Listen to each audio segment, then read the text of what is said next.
दोस्तों, आप महादेव और उनकी पहली पत्नी सती के बारे में तो जानते ही होंगे कि कैसे उन्होंने अपने पिता दक्ष प्रजापति के यज्ञ में अपनी आहुति दे दी थी। लेकिन उन्होंने अपनी आहुति क्यों दी? ऐसा क्यों हुआ? शिव जी ने आखिर क्यों किया सती का त्याग? आज इस वीडियो में हम इसी विषय में जानेंगे। इस जानकारी के लिए वीडियो में हमारे साथ अंत तक बने रहिएगा, जिससे कि आपको सही और सटीक जानकारी प्राप्त हो पाए।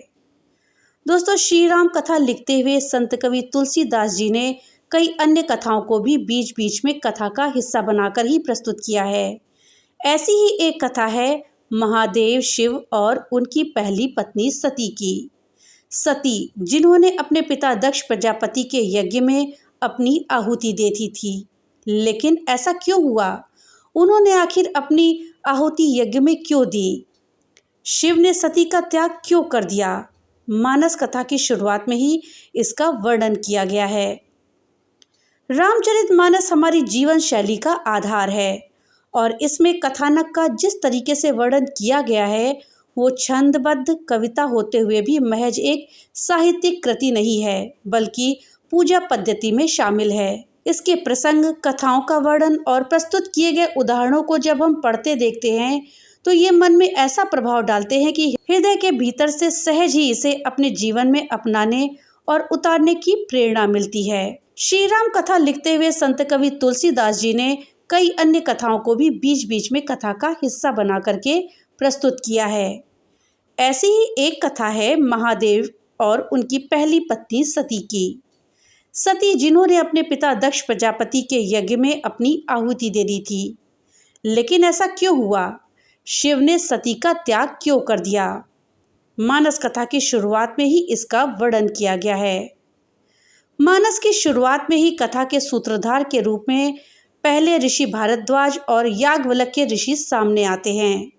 इन दोनों के बीच गुरु शिष्य जैसी बातचीत होती है और इसी दौरान मुनि भारद्वाज श्री राम के विषय में अपनी जिज्ञासा सामने रखते हैं।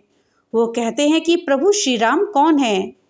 एक राम तो दशरथ के पुत्र हैं, जिन्होंने सीता हरण से बहुत दुख पाया और क्रोध में रावण का वध कर दिया। क्या उसके अलावा भी कोई श्री राम है? ऋषि भारद्वाज के मुख से ये सारी बातें सुनकर ऋषि याज्ञवल्क्य मुस्कुरा दिए और उन्होंने हंसकर श्री राम की महिमा का वर्णन करना शुरू किया। उन्होंने कहा कि जिस तरह अभी तुम्हें श्री राम को लेकर मोह और संदेह हो रहा है, ठीक ऐसा ही संदेह महादेव शिव की प्रथम प्रिया रही सती को भी हुआ था। उन्होंने सीता रूप धारण कर श्री राम की परीक्षा ली और इससे दुखी होकर महादेव ने उनका त्याग कर दिया। बाद में सती ने दक्ष यज्ञ में प्राण की आहुति दे दी। वो कथा बहुत ही मार्मिक है।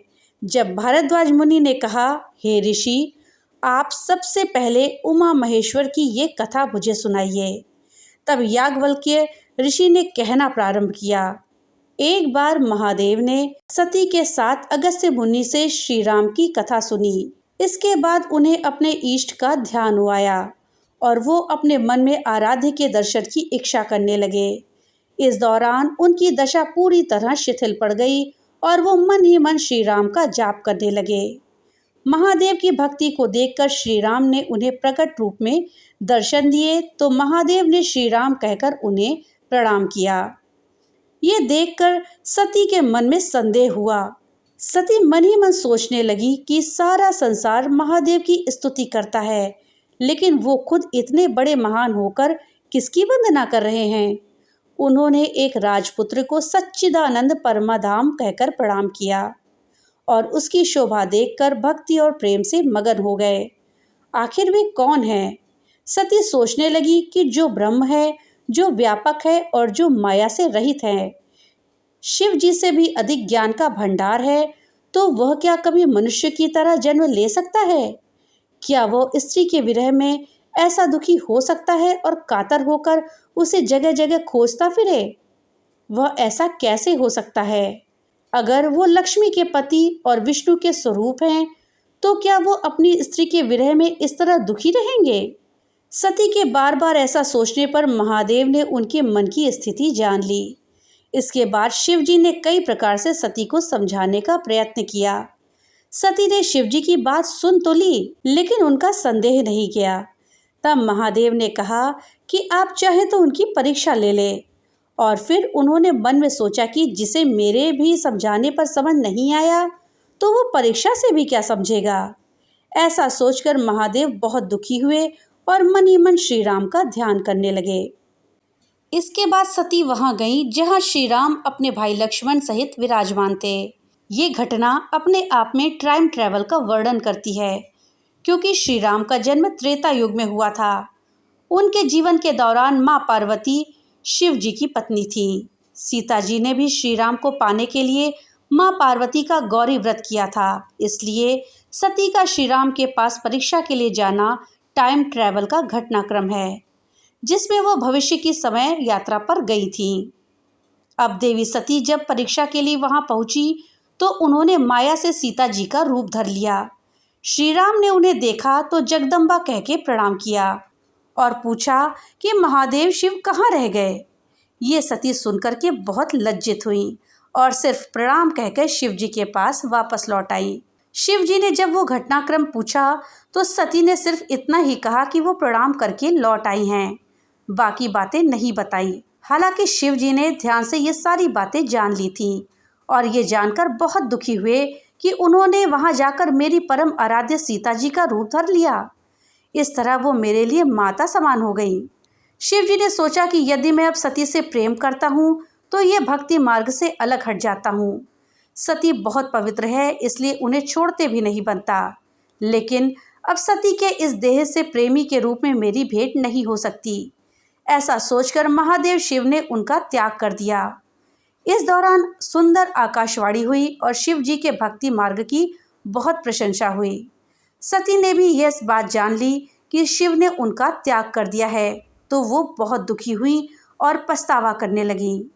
अब वो भी इस देह से शिव जी से भेंट नहीं करना चाहती थी, इसलिए विधाता से जल्दी ही इस देह को नष्ट हो जाने की प्रार्थना करने लगी। इसी दौरान उनके पिता दक्ष को प्रजापति का पद मिला और उनमें अहंकार आ गया। फिर दक्ष ने एक महान यज्ञ किया और शिव जी को छोड़ करके सभी देवी देवताओं को बुलाया। सती बिना बुलाए इस यज्ञ में पहुंची और वहां पर अपने पति महादेव का अपमान देखकर क्रोधित हो गई। इसी क्रोध में उन्होंने दक्ष यज्ञ में स्वयं की आहुति दे दी। सती खुद में देवी जगदम्बा का अवतार थी, इसलिए उनकी ज्योति उन्हीं में जा मिली। इसके बहुत बाद में जगदम्बा ने ही पार्वती के रूप में अगला जन्म पर्वतराज हिमालय के घर में लिया। वह पर्वत की पुत्री पार्वती और शैलपुत्री कहलाई। उन्होंने एक बार फिर शिव जी को पति रूप में पाने के लिए कई वर्षों तक कठिन तपस्या करी और इस कठिनता में उन्होंने पहले जल और अन्न का त्याग किया। कुछ दिनों तक वो पत्ते खाकर तपस्या करती रहीं, लेकिन अपनी तपस्या के हठ में उन्होंने पत्तों का भी त्याग कर दिया और अपर्णा कहलाई। इसलिए देवी पार्वती का एक नाम अपर्णा भी है। तुलसीदास ने मानस में उनके इन सभी नामों की कथा संक्षेप में कही है। पार्वती की तपस्या से महादेव शिव प्रसन्न हुए और उनकी इच्छानुसार वर का वरण करने का आशीर्वाद दे दिया। तब बाद में शिव और पार्वती का विवाह हो गया। तो दोस्तों, तुलसीदास जी ने इस तरह से रामचरितमानस कथा में शिव जी के सती के त्याग के विषय में वर्णन किया है। जानकारी अगर अच्छी लगी हो तो कमेंट बॉक्स में लिख करके जरूर बताइएगा।